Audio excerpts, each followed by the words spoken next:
जय श्री राम भक्तजनों, आप सभी का स्वागत है। श्री रामचरितमानस कथा के वार्षिक पाठ के 122वें दिन की कथा में। श्री रामचरितमानस वार्षिक पाठ में हम प्रतिदिन 3 दोहे पढ़ते हैं, जिससे हमारी संपूर्ण रामायण 1 वर्ष में पूर्ण हो जाती है। जिन भक्तजनों के समय की कमी रहती है वे प्रतिदिन मात्र 3 दोहे पढ़कर श्री रामचरितमानस का पाठ करके अपने दैनिक सामाजिक आर्थिक जीवन में आने वाली कठिनाइयों को आसानी से पार करते हुए, सफलता प्राप्त करते हुए, अपने जीवन का विकास करते हुए अपने जीवन को सफल कर सकते हैं। श्री रामचरितमानस तुलसीदास जी द्वारा रचित हिंदी अवधी भाषा में लिखा हुआ ग्रंथ है, जिसे कोई भी व्यक्ति आसानी से पढ़ सकता है। इसको पढ़ने के लिए संस्कृत के ज्ञान का होना आवश्यक नहीं है। इसलिए आप सभी से अनुरोध है कि आज से ही श्री रामचरितमानस कथा का पाठ करें और अपने जीवन को सफल बनाएं। श्री रामचरितमानस श्री तुलसीदास जी द्वारा रचित जनमानस का ग्रंथ है, क्योंकि यह ग्रंथ कोई भी व्यक्ति पढ़ सकता है। श्री रामचरितमानस कथा का पाठ आरंभ करने से पूर्व हम शिव शंकर भोलेनाथ पार्वती माता को प्रणाम व आह्वान करते हैं कि वे भी हमारी श्री रामचरितमानस में सम्मिलित हों, जिन्होंने सर्वप्रथम श्री राम नाम की रचना की। तत्पश्चात सभी देवी देवताओं, सभी गुरुजनों को भी प्रणाम व आह्वान करते हैं कि वे भी हमारी श्री रामचरितमानस में सम्मिलित हों और हमें अपना आशीर्वाद प्रदान करें।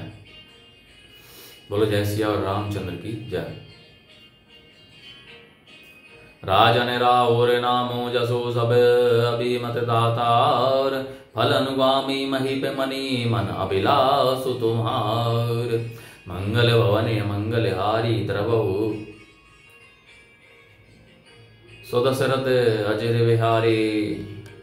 हे राजन, आपका नाम और यश ही संपूर्ण मनचाही वस्तुओं को देने वाला है। हे राजाओं के मुकुटमणि, आपके मन की अभिलाषा फल का अनुगमन करती है, अर्थात आपके इच्छा करने से पहले ही फल उत्पन्न हो जाता है।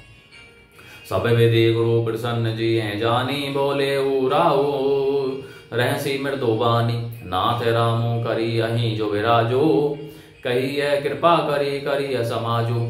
अपने जी में गुरु जी को सब प्रकार से प्रसन्न जानकर हर्षित होकर राजा कोमल वाणी से बोले, हे नाथ, श्री रामचंद्र जी को युवराज कीजिए, कृपा करके कहिए, आज्ञा दीजिए तो तैयारी की जाए। मोही अचत यह हो उछाहू, लय लोग सब लोचन लाहू। प्रभु प्रसाद शिव सबई निवाही, यह लालसा एक मन माही। मेरे जीते जी ये आनंद उत्सव हो जाए, जिससे सब लोग अपने नेत्रों का लाभ प्राप्त करें। प्रभु, आपके प्रसाद से शिव जी ने सब कुछ निभा दिया, सब इच्छाएं पूर्ण कर दी, केवल यही एक लालसा मन में रह गई है। पुनी ने सोच तनु रहू की जाओ, जे ही ने होई पाछे पछताओ। सुनी मुनि दशरथ वचन सुहाए, मंगल मोद मूल मन भाए। इस लालसा के पूर्ण हो जाने पर फिर सोच नहीं, शरीर रहे या चला जाए, जिससे मुझे पीछे पछतावा न हो। दशरथ जी के मंगल और आनंद के मूल सुंदर वचन सुनकर मुनि मन में बहुत प्रसन्न हुए। सुनो नृप जासु विमुख पछताही, जासु भजन बिनु जरि निन जाही। भयो तुम्हार तने सोई स्वामी, राम पुनीत प्रेम अनुगामी। वशिष्ठ जी ने कहा, हे राजन सुनिए, जिनसे विमुख होकर लोग पछताते हैं और जिनके भजन बिना जी की जलन नहीं जाती, वही स्वामी सर्वलोक महेश्वर श्री राम जी आपके पुत्र हैं, जो पवित्र प्रेम के अनुगामी हैं। श्री राम जी पवित्र प्रेम के पीछे पीछे चलने वाले हैं, इसी से तो प्रेमवश आपके पुत्र हुए हैं। बेगी विलंबु ने करिय नृप, साजिय सबोई समाजो। सुदन सुमंगलो तबहि, जब राम होई जो विराजो। मंगल भवन मंगल हारी, द्रवहु सुदशरथ अजर बिहारी। हे राजन, अब देर न कीजिए, शीघ्र सब सामान सजाइए।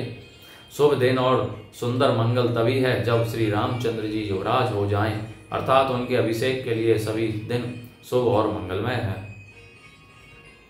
मुदित महीपति मंदिर आए, सेवक सचिव सुमंत्र बुलाए, कही जय जीव शीस तिन्हें नाये, भूप सुमंगल वचन सुनाए। राजा आनंदित होकर महल में आए और उन्होंने सेवकों को तथा मंत्री सुमंत्र को बुलवाया। उन लोगों ने जय जीव कहकर सिर नवाए। तब राजा ने सुंदर मंगलमय वचन श्री राम जी को युवराज पद देने का प्रस्ताव सुनाए।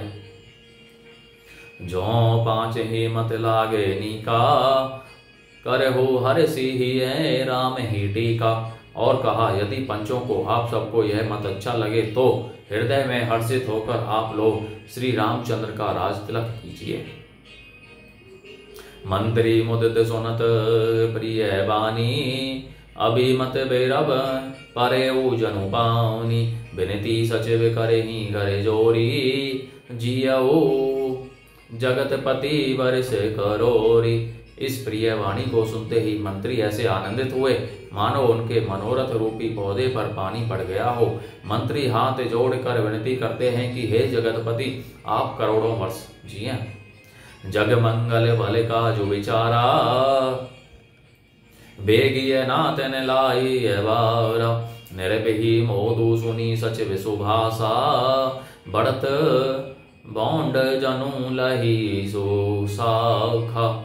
आपने जगत भर का मंगल करने वाला भला काम सोचा है। हे नाथ, शीघ्रता कीजिए, देर न लगाइए। मंत्रियों की सुंदर वाणी सुनकर राजा को ऐसा आनंद हुआ मानो बढ़ती हुई बेल सुंदर डाली का सहारा पा गई हो। कहे वो भूप मुनि राज कर जोई, जोई आई सुहोई। राम राज अभिषेक हित, बेगी करहु सोई सोई। मंगल भवनी मंगल हारी, द्रवो सुदशरथ अजर बिहारी। राजा ने कहा, श्री रामचंद्र के राज्य अभिषेक के लिए मुनिराज वशिष्ठ जी की जो जो आज्ञा हो आप लोग वही सब तुरंत करें। हर्षि मुनीस कहे हो मृदु वाणी, आनहु सकल सुतीरथ पानी। औषध मूल फूल फल पाना, कहे नाम गनी मंगल नाना। मुनिराज ने हर्षित होकर कोमल वाणी से कहा कि संपूर्ण श्रेष्ठ तीर्थों का जल ले आओ। फिर उन्होंने औषधि, मूल, फूल, फल और पत्र आदि अनेकों मांगलिक वस्तुओं के नाम गिनकर बताए। चामर चरम बसन बहु भांति, रोम पाट पट गणित जाति। मणि गण मंगल वस्तु अनेका, जो जग जोगु भूप अभिषेका। च्यामर, मृगचर्म, बहुत प्रकार के वस्त्र, असंख्य जातियों के ऊनी और रेशमी कपड़े, नाना प्रकार की मणियां, रत्न तथा और भी बहुत सी मंगल वस्तुएं जो जगत में राज अभिषेक के योग होती हैं, सबको मंगाने की उन्होंने आज्ञा दी। वेद विदित कही सकल विधाना, कहे ओ रच हो पर पुर विविध विताना। सफल रसाल फूल पूग फल केरा, रोप हो बीतिन पुर चहूं फेरा। मुनि ने वेदों में कहा हुआ सब विधान बताकर कहा, नगर में बहुत से मंडप चंदोवे सजाओ। फलों समेत आम, सुपारी और केले के वृक्ष नगर की गलियों में चारों ओर रोक दो। रचहूं मंजू मणि चौके चारू, कहू बनावन बेगी बजारू। पूज हो गणपति गुरुकुल देवा, सब विधि कर हो भूमि सुर सेवा। सुंदर मणियों के मनोहर चौक पुरवाओ और बाजार को तुरंत सजाने के लिए कह दो। श्री गणेश जी, गुरु और कुल देवता की पूजा करो और भूदेव ब्राह्मणों की सब प्रकार से सेवा करो। ध्वज पताके तोरण कलश सज हो तो रग रथ नाग। शिव धरी मुनि बर वचन, सबो निज निज काज ही लाग। मंगल भवनीय मंगल हारी, द्रव सुदशरथ अजर विहारी। ध्वज, पताका, तोरण, कलश, घोड़े, रथ और हाथी सबको सजाओ। मुनि श्रेष्ठ वशिष्ठ जी के वचनों को श्रोधार्य करके सब लोग अपने अपने काम में लग गए। बोलो जय श्री रामचंद्र की जय। तो बच्चों, अब आज की कथा का विराम यहीं पर होता है। जय शिव शंकर, जय भोलेनाथ, जय पार्वती माता की जय। सभी गुरुजनों, सभी देव देवताओं की जय। बोलो जय श्री रामचंद्र की जय। आप सभी से अनुरोध है कि श्री रामचरितमानस रूपी इस अमृत कथा को अपने बंधु बांधवों, मित्रजनों, सगे संबंधियों, बड़े बूढ़ों को पढ़ने के लिए कहें, जिससे वे भी अपना जीवन सफल करें और आप परम पुण्य का भागी बने। जय श्री राम।